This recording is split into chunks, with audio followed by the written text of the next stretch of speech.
Hello and thank you for joining us on the news on NTA International. I'm Naja'atu Tijani.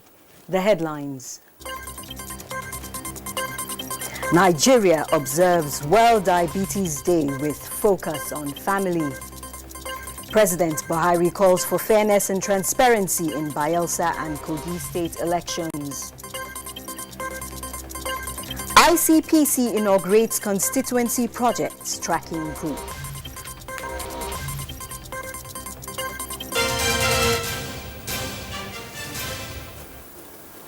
And now the news in detail. November 14 every year is observed as World Diabetes Day, and the theme for this year's celebration is Family and Diabetes. Created in 1999 by the International Diabetes Federation and the World Health Organization to create global awareness on diabetes mellitus, each World Diabetes Day focuses on a theme related to diabetes. Type 2 diabetes is largely preventable and treatable. That is non-communicable disease that is rapidly increasing in numbers worldwide. Type 1 diabetes is not preventable but can be managed with insulin injections.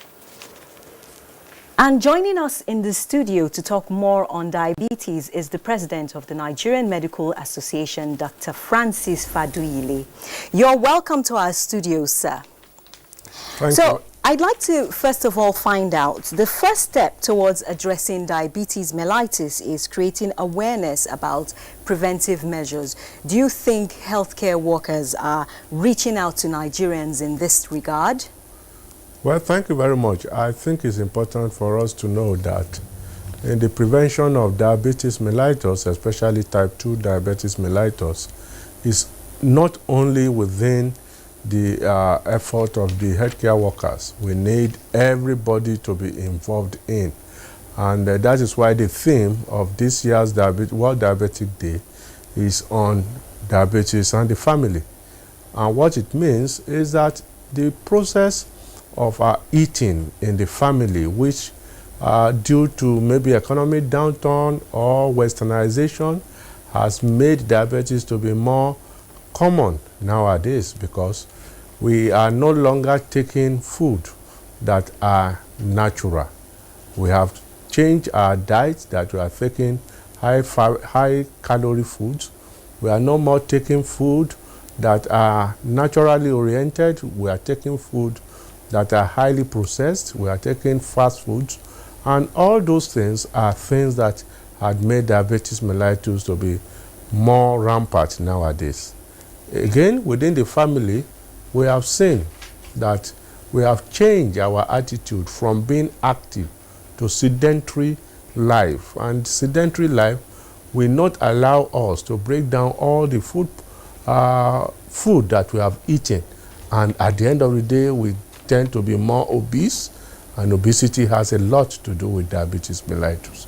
So it is not only the health workers that should be involved in the advocacy and in the education to inform people about diabetes mellitus generally. So, Doctor, what you're saying is that it's everybody's business and we should lean more towards healthy food. But what about the cost of managing diabetes? Is there any way forward? Well, I think the most important cost of managing diabetes is, number one, is education, so that it is in prevention that you have the minimal costs. And how do you prevent it? Guide yourself against taking fast foods, guide against eating refined products, eat more of natural food, increase your activity, don't be sedentary, and make sure you take care of yourself. And for those who already have symptoms of diabetes, unfortunately, we have so many people in the world who do not know that they have diabetes, and the symptoms are such very classical. We call them the 4 Ps. You have polydipsia, polyuria, polyphagia, and what it see most of the time.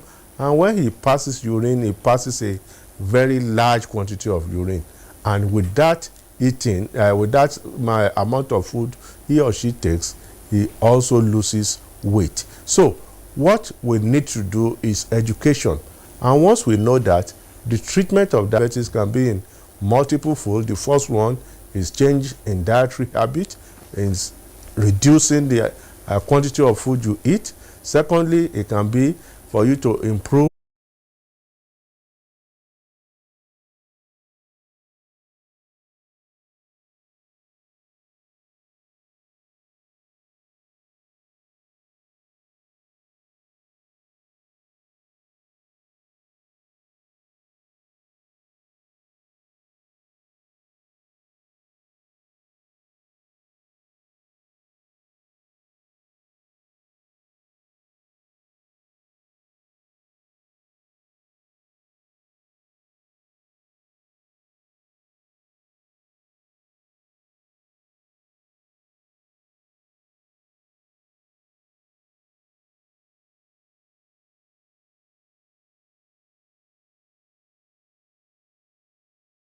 genetic in origin, and again we are now having many of our children being totally sedentary. They sit in front of television from morning through night playing games.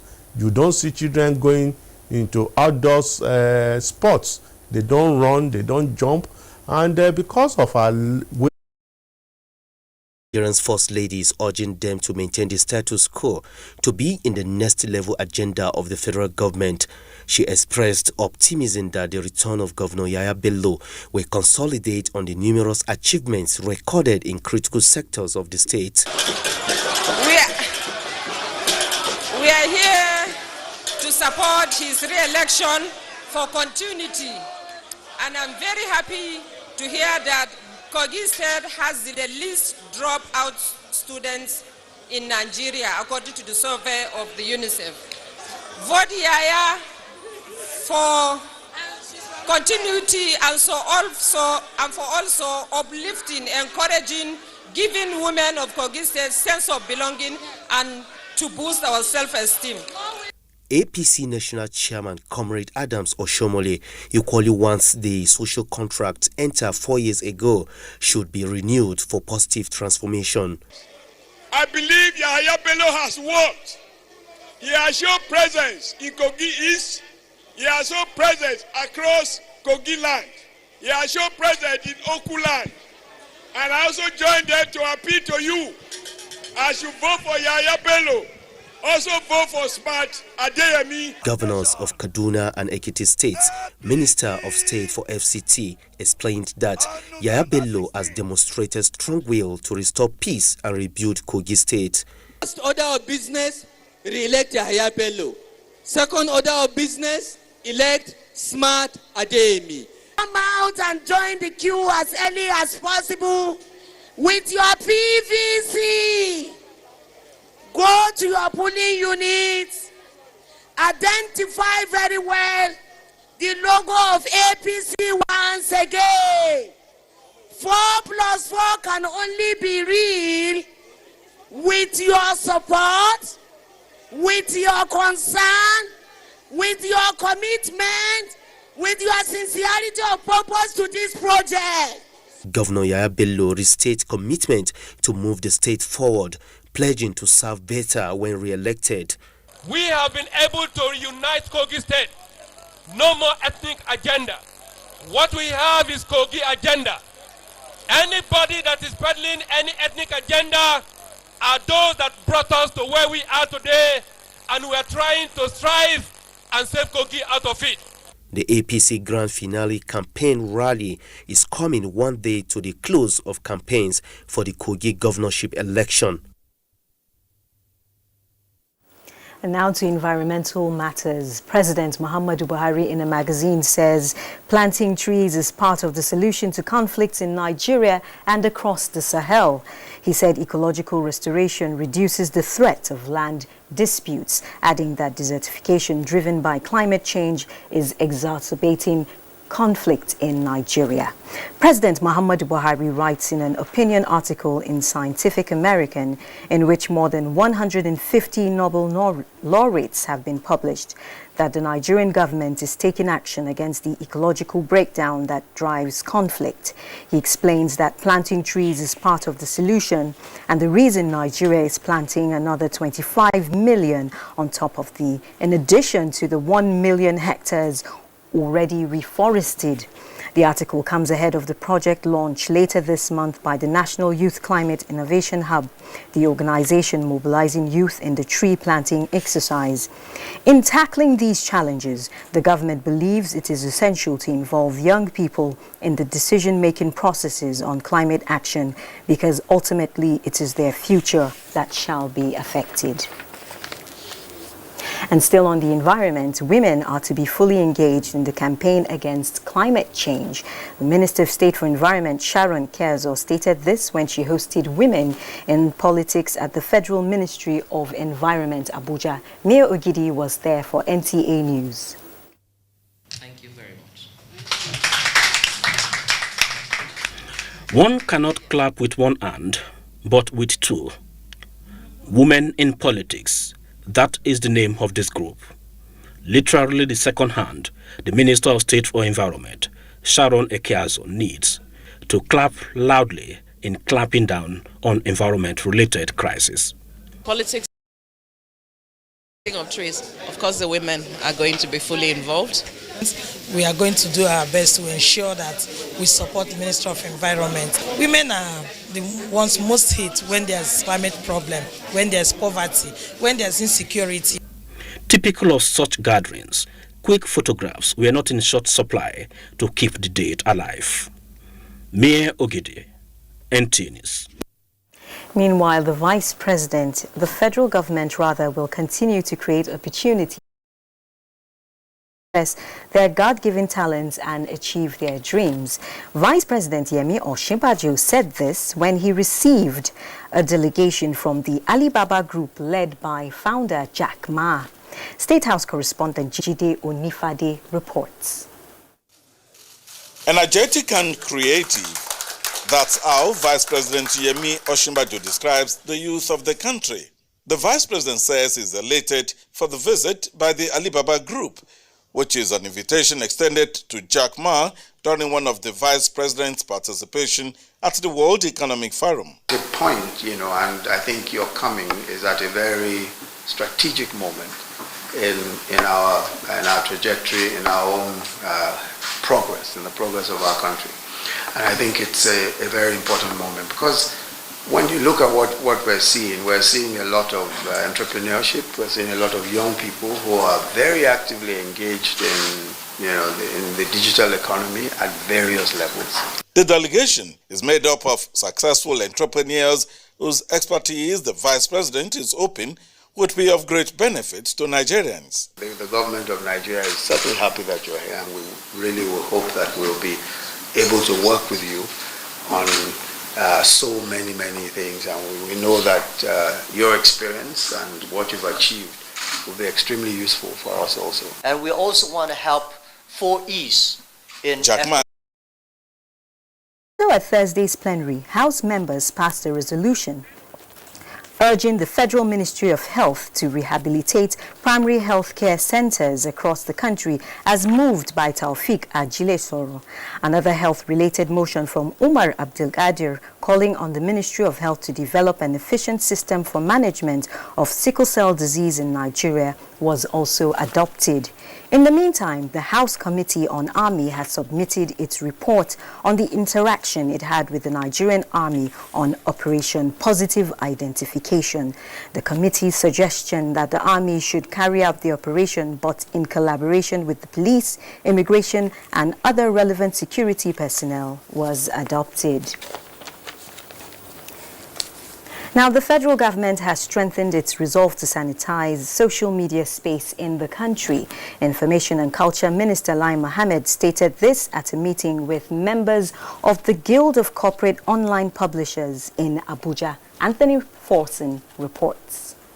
I want to use this opportunity to solicit your support Soon after the announcement by the federal government of its intention to sanitize the social media space, an intense debate has erupted, which the minister said is healthy, going by the fact that a line has been drawn between those who support the idea and those who oppose it. For those who are against, they argue that the nation has enough laws to deal with the issue. In the first instance, we have not told anyone how we plan to go about the regulation. This is because this will not be a unilateral process. It will involve all stakeholders coming together to chart the path forward. The minister maintained that apart from enacting a new law, the country will leverage on the technical know-how of giants like Facebook, Twitter, WhatsApp, and Instagram to check the many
is. It is therefore premature for anyone to say, oh, there are enough laws already to deal with social media deviants. In essence, the committee we plan to set up will determine the best option for us to use. Even though people are not yielding to cautions, the minister said, they capitalize on the democratic air being enjoyed. Our concern has to do with the abuse of the social media by those who are bent on spreading fake news and hate speech, and the dangers inherent in that for us, for our national peace and unity. We have no hidden agenda. And for the avoidance of doubt, Lai Mohammed said, no responsible government will sit by and allow fake news and hate speech to dominate its media space because of the capacity of this menace to exploit our national fault lines, to set us against each other and trigger a national conflagration. With bigger democracies putting in place mechanisms to control social media, it will not be out of place for Nigeria to join such a league. In Abuja, Anthony Forson, NTA News. And from social media to inland waterways, dredging of rivers across the country to accommodate water from the overflown dams from within and outside the shores of Nigeria may permanently bring respite to perennial flooding. The Managing Director, National Inland Waterways Authority, George Mogalu, says plans have been concluded to dredge rivers across the country as well as open waterways to link about 28 states. He was speaking in an interview with NTA News. Ilyasu Ali Yakubu reports. One of the major causes of flooding in Nigeria has been that of constant overflowing of dams from within and outside the shores of the country. And in the event of any release of water from the dams, the rivers, because of its low capacity, overflow its banks and thereby wreaking havoc on innocent lives and property. This situation, George Mogalu said, will soon be a thing of the past, as dredging of the rivers when completed will have the capacity to accommodate the pressure of water from any of the dams across the country and other neighboring African countries. Yes, so that we can get our agency to be involved in continuous maintenance dredging so that at all times, all year round, our channels will be navigable. It will be recalled that Nigeria only experienced flash flooding in the 2019 rainy season. This is because the dams within and outside the neighboring African countries did not release water, and if they had, the situation